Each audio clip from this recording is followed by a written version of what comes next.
Okay. Hi, everyone. Thank you so much for joining us for this Wealth Wednesday. I am Erin Cretan. I am the Adult Services Department Head and Assistant Branch Manager at the Fredericksburg branch of the Central Rappahannock Regional Library. Today, I'm so thrilled to be joined by Lamont Brown. And, Lamont is our presenter every Wednesday for Wealth Wednesday. He is the owner of he's the owner and wealth manager of Alma Wealth Management, which is based here in Fredericksburg. And I'm so thrilled that you do this for us every month, Lamont. Thank you so much for being here. I am thrilled to be here. This is a great topic I'm looking forward to today. Next slide. In 1915, Russell Conwell wrote a parable about a farmer named Ali Hafid. Ali was an African farmer who lived and struggled on his farm for many, many years and trying to make this farm really work. But he had one problem. He had these awful black rocks throughout his farm that prevented him from actually farming. In disgust, one day Ollie decided he's going to get rid of this farm. He sells the farm to go search for diamonds. He never finds diamonds and ends up dying of poverty. And the person who bought his farm realized those black rocks were diamonds. And that's the whole story. Ali has spent his life not really realizing the diamonds that were in his own backyard. Today, we're going to talk about one of those diamonds that all of us have that we need to really, really understand so we can take full advantage of it when the time comes. That is Social Security. So today, I'm going to give you an overview of Social Security, give you a high level look at the eligibility requirements, go into some planning considerations so that you can make a better financial decision and you're not making decisions like Ali did that are going to possibly impact you and your family's long term financial security.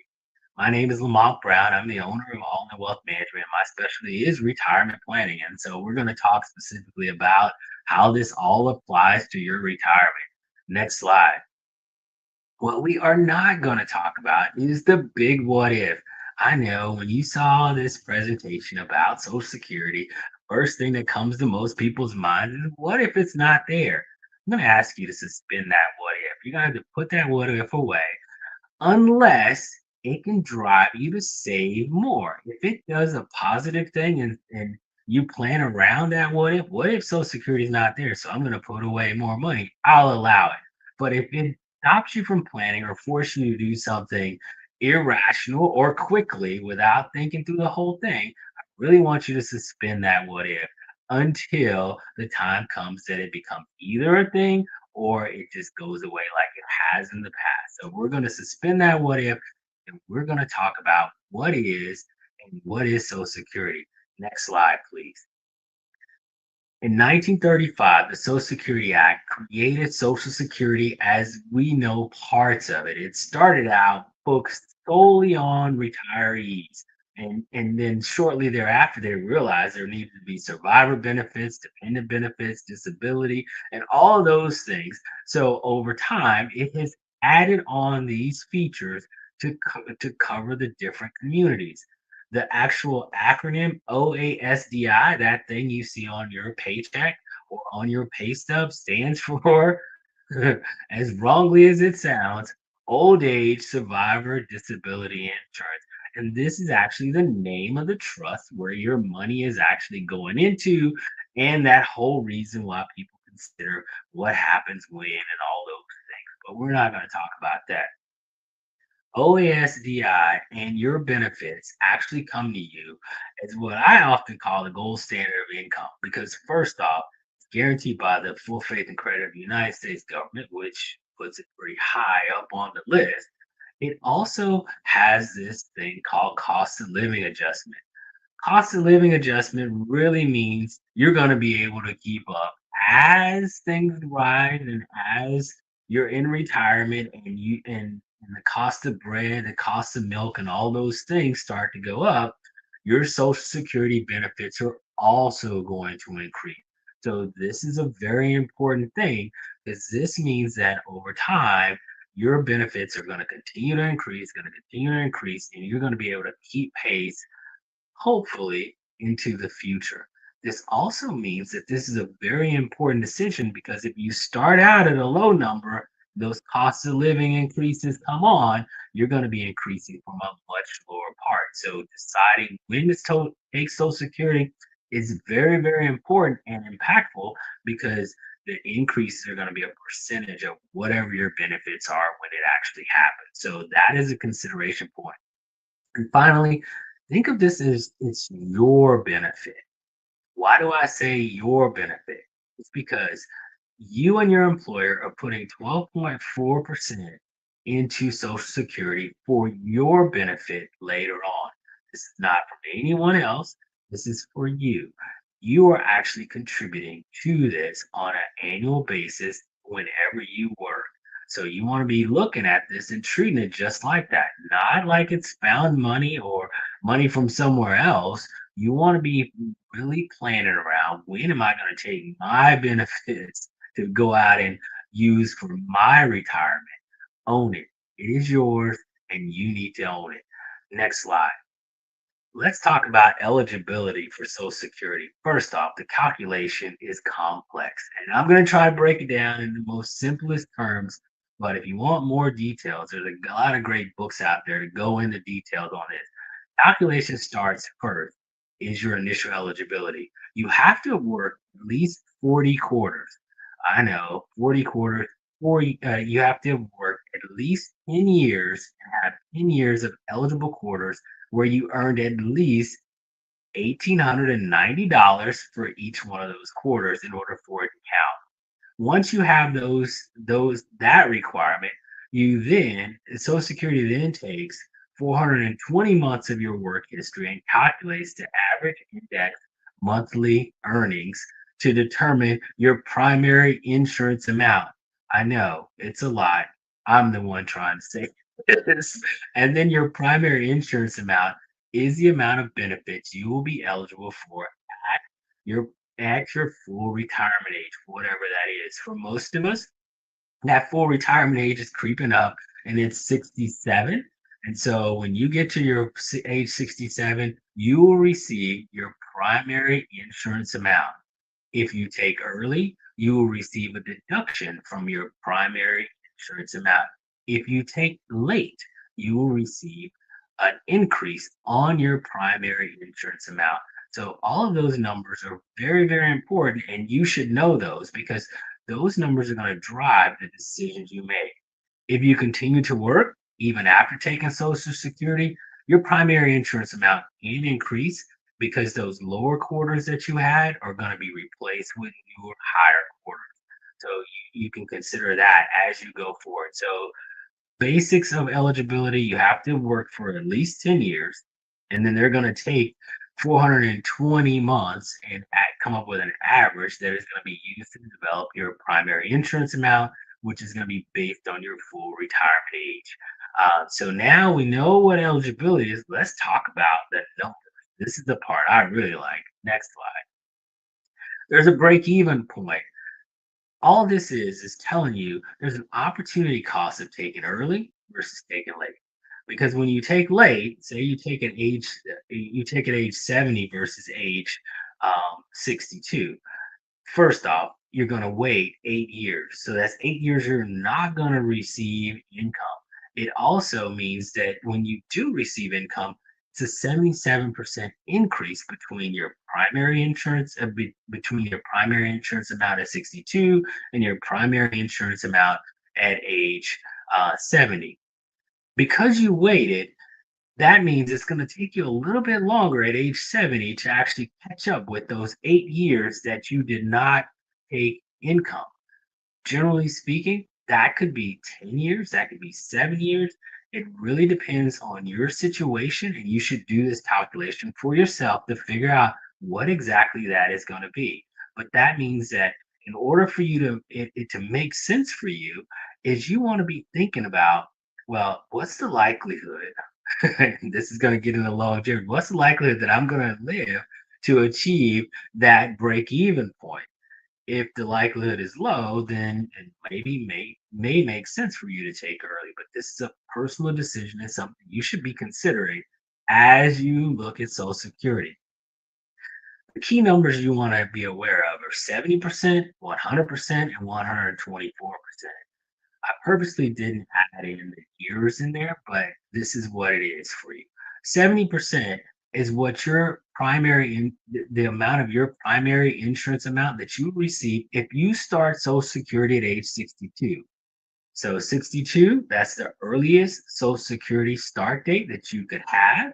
If you start on day one that you're eligible, you're going to receive only 70%. And oh, by the way, there's a penalty if you continue to work. If you continue to work after starting early, Social Security is going to take back some of that money based on your earnings. And you want to be aware that that number is roughly about 24,480, $460. If you earn more than 24,460 or $80, Social Security is going to take back some of your primary insurance amount to make things even out for you. So that is a key consideration. So if you're going to continue to work and you're going to make more than 24,460 or 80, you want to really, really reconsider that because it may be better for you to wait until later. After that, you have your 100%. This is the point where you reach your full retirement age. For some, it's 66 in a few months. For most of us nowadays, it's 67. And at age 67, you're going to receive 100% of your primary insurance amount. I know the question's coming. What if I continue to work after I reach full retirement age and I'm taking Social Security? Will I be penalized at that point? Absolutely not. You will not be penalized if you wait until full retirement age to start Social Security and you continue to work. So that's one of the advantages of starting at full retirement age. Is now you don't have the restriction of working or anything like that. But that doesn't mean there isn't some cost, and we will talk about that a little bit later on. Now, the final number there, 124%, is if you continue to wait on taking and you earn those delayed credits and you wait until age 70. So that is the last point where you cannot, where you have to take Social Security at age 70. If you wait until 70, you get 124% of your primary insured amount. So all of that tell you this, the longer you wait, the more you're going to receive. There is a break even point on that wait. If you wait until 70, you compare that to what you would receive at taking at 62, that break even point is where you're going to be really wanting to dig in and understand for you and whether or not that fits what you think is going to happen. But we now understand that. Now, next slide, please. Here's where all the detail is, and these details can be confusing. But in 2015, a lot of the Social Security rules that we used in the past changed. And this is a bipartisan budget agreement that eliminated a key thing that we used to do, and that was called a restricted application. So essentially, back in the day, someone could file Social Security and receive their spousal benefits and allow their Social Security to continue to grow until they reach the ripe age of 70, and then they turn their Social Security on after all of that. But after 2015, that all went away for anyone born after January 1st of 1954. So now, whenever you file for Social Security on your own benefits or survivor benefits, no, or spousal benefits, these ads that are getting me, their spousal benefits is considered to be, you're deemed to have filed for both of them. So they're going to give you the higher of the two if you're eligible for both at the same time. So no more filing a restricted application, waiting until yours grew and taking spousal. You are deemed to have filed for both of them on the date that you filed. Now, spousal benefits is based on the earner salary, and this is generally 50% of the primary insured amount for your spouse. But there's a caveat. The caveat is the earning spouse has to have already filed in order for that 50% to be calculated and for you to be eligible for spousal benefits. So you can't get spousal benefits if you, if the earning spouse hasn't actually filed for their Social Security yet. So you want to be thinking about those things. So waiting on yours and allowing your spouse to take all of those things are a consideration you have to consider. Survivor benefits is a whole different thing. So you are eligible for survivor benefits if you were married for at least 9 months and have reached the ripe age of 60. And then survivor benefits are calculated based on those things. Now, survivor benefits do allow you to have a restricted application. What does that mean? It means you could take survivor benefits, not have received your own benefits, and allow your own benefits to grow over time so that later on they'll be greater than your survivor benefits. A lot of rules. Divorce, uh, this is where you have to be married for at least 10 years in order to use your ex-spouse's benefits to calculate yours. This doesn't mean you're going to take money from them. They're just going to use their benefits to calculate your spousal your divorce benefits. Deep breath. Now, taxes. Taxes on Social Security happens at 3 levels. This is where it gets kind of fun because remember I said this is an acre of diamond. Well, think about it like this: not all of your Social Security will be taxed at any time. So it's either 0% is taxed, 50% tax, or 85% tax. That still leaves a significant portion of your Social Security that is not going to be taxed ever. So that's why I believe Social Security is one of those acres of diamonds. So not only are you getting a preferential tax treatment, but you're also receiving cost of living adjustments on those funds. These are all the funds that you put away, so you're taking advantage of all of that. That's what makes this such a strong and powerful thing. And as you think about it, it's guaranteed by the federal government. So all those things make this a very, very impactful tool in your retirement lifestyle. So we've gone over everything, we've gone over eligibility, we've gone over some of the claiming things like spouse and survivor, divorce benefits, as well as taxes. Next, let's talk about planning consideration. I alluded to it earlier: longevity, longevity, longevity. If you have longevity in your family, your Social Security decisions are different. What do I mean? If you know that it's a high likelihood you're going to live to be 80, 90, or 100 years old, then waiting to start Social Security may be the right decision for you. But this isn't one of those things that you want to be considering. If you don't know how long you're going to live, then play it safe and go at least full retirement age. But you want to be thinking about these things because this is going to impact how much of your benefits you will actually receive back. This is one: family benefits. Oh my goodness, this is one of the challenging ones when you have a spouse, because the way Social Security works is you're taking two Social Securities, husband and wife, and you get to a point where one of them passes away. Well, between the two of them, the remaining spouse is going to keep the higher of the two. Well, if you waited for one and you waited for both of them, the remaining spouse will receive the higher of the two. So what you do is going to potentially impact your significant other, which makes this decision one of the hardest ones to do because some people say, I want my benefits and I want them today. And others say, let's wait. So you really want to be considering that. And then taxes, taxes, taxes. You always want to be thinking about what's going to be the impact of taking taxes. And where this can be impactful is, say you retired at the ripe age of 62 and you're considering doing things with your distributing money from your retirement accounts or doing things like that.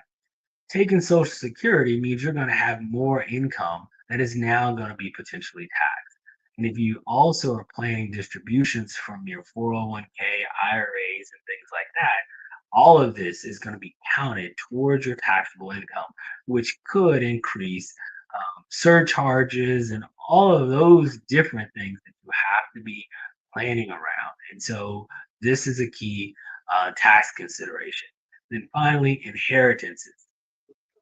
this is not talked about much, but this is something that I think about is when we consider waiting on taking Social Security, what we're really making a decision about is, are we going to self fund the initial part of our retirement so that our Social Security can be there for us at a much greater rate?